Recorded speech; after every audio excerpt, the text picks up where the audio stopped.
In the name of God, in whom we live and move and have our being. Amen. Please be seated.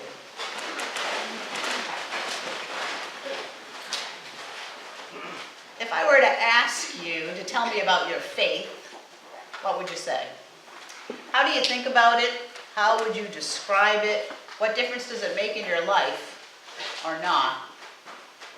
So if I were to ask you about your faith, what would you say? I think the vast majority of us would probably answer by describing the things we believe. Many of us would probably talk about religion, per se. We might speak about our denomination or about our fabulous and fabulously blessed little parish here at St. Mary's by the Sea. We might talk about our private prayer life or about our community prayer life in the form of our Sunday worship. We may be moved to discuss our various ministries and the profound difference they make in our own lives and in the lives of those we serve. And all of that is very good. It's very good indeed. But that's not how the scriptures talk about faith. That is not how the Bible describes faith. In the scriptures, and especially the ones we heard this morning, according to the Bible, faith is trust. Faith is trust. All three of our readings on the second Sunday of Lent speak to us about faith. They speak to us about trust. And they tell us that faith is trust.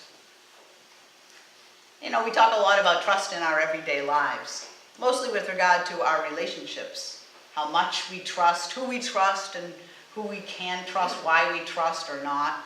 All those things depend to a large degree on our own personal and unique life experiences.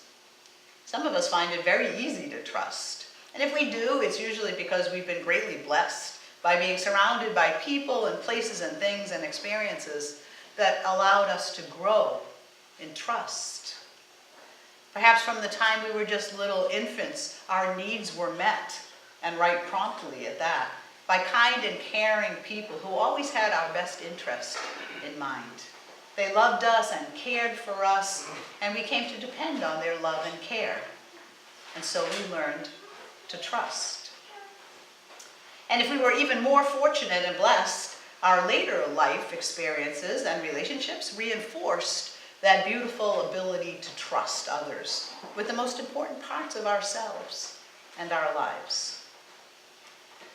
But for many of us, things haven't been quite that simple and straightforward. And trust is more of a hard-won commodity, or maybe even an elusive dream.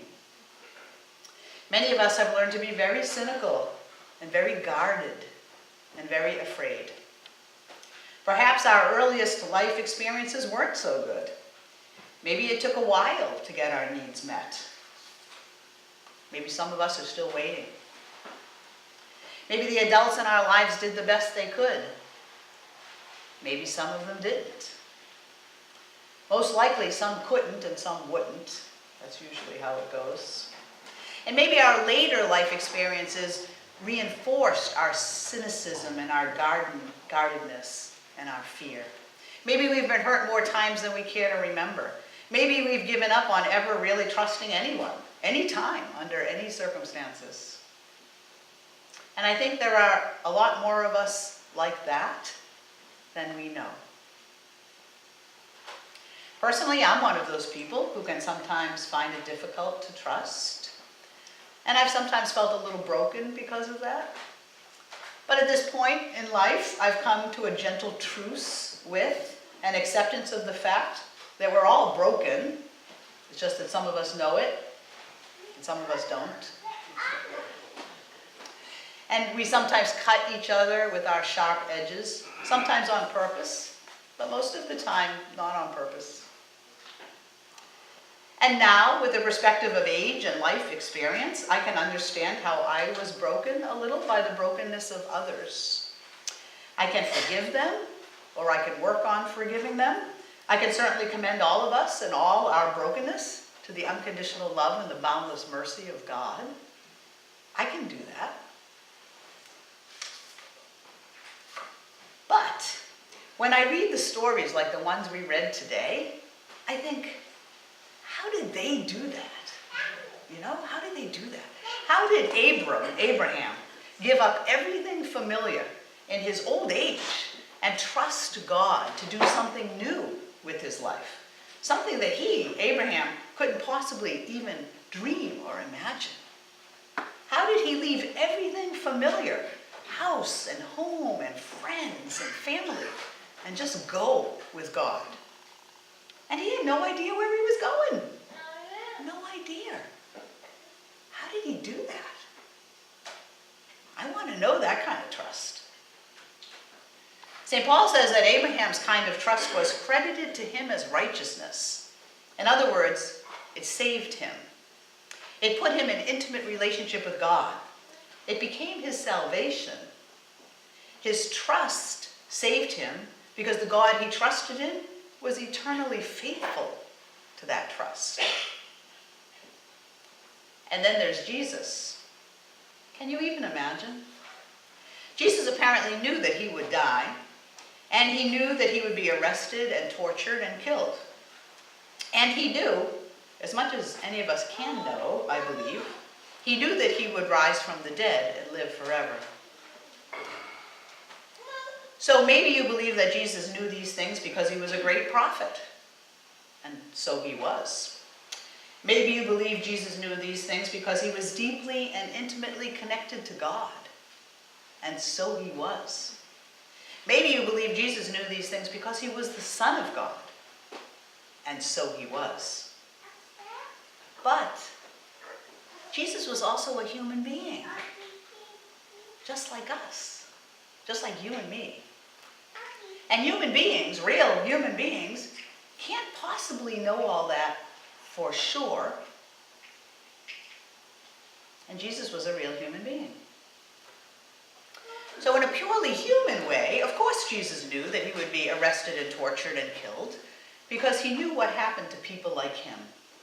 He knew that he couldn't possibly go around doing and saying the things that he was doing and saying and not come into direct and deadly conflict with the political and the religious authorities of his time. He knew that. But the rising from the dead part? Did he know that? Or did he believe it? Or did he simply hope so? Did he trust that God would make it happen? Was it just like it had been with Abraham? In other words, did his trust save him? Did it put him further into intimate relationship with God? Did it become his salvation? Did his trust save him because the God he trusted in was eternally faithful to that trust? And one more question, a fascinating one to be sure. If the human Jesus had to learn to trust God, just like the rest of us, did the divine Jesus have to learn to trust himself? Just wondering. Abraham had to leave everything, house and home and lands and family and friends, and just go with God. And he had no idea where he was going. No idea. How did he do that? Jesus of Nazareth had to leave everything familiar, house and home and lands and family and friends, and just go with God. And he had no idea where he was going. How did he do that? However they did it, it saved them. It put them further into intimate relationship with God. It became their salvation. Their trust saved them because the God they trusted in was eternally faithful to that trust and still is and always will be. I want to know that kind of trust. I want to know that kind of trust, especially right now. Especially now when the world seems to be crashing down around me. When those I love still get sick and die. When violence plagues our entire society, from the halls of Congress to the halls of our schools and churches. When we can't seem to get along even when there's nothing to fight about. When those who are poor and small and weak and marginalized are further persecuted by the institutions and the structures that are supposed to support and care for them. When our lack of faith and trust leave us swimming in pools of tears. I want to know that kind of faith. I want to know and trust in the unconditional love and boundless mercy and abiding presence of God. And I am so very grateful that I do. So if I were to ask you about your faith, what would you say? Amen.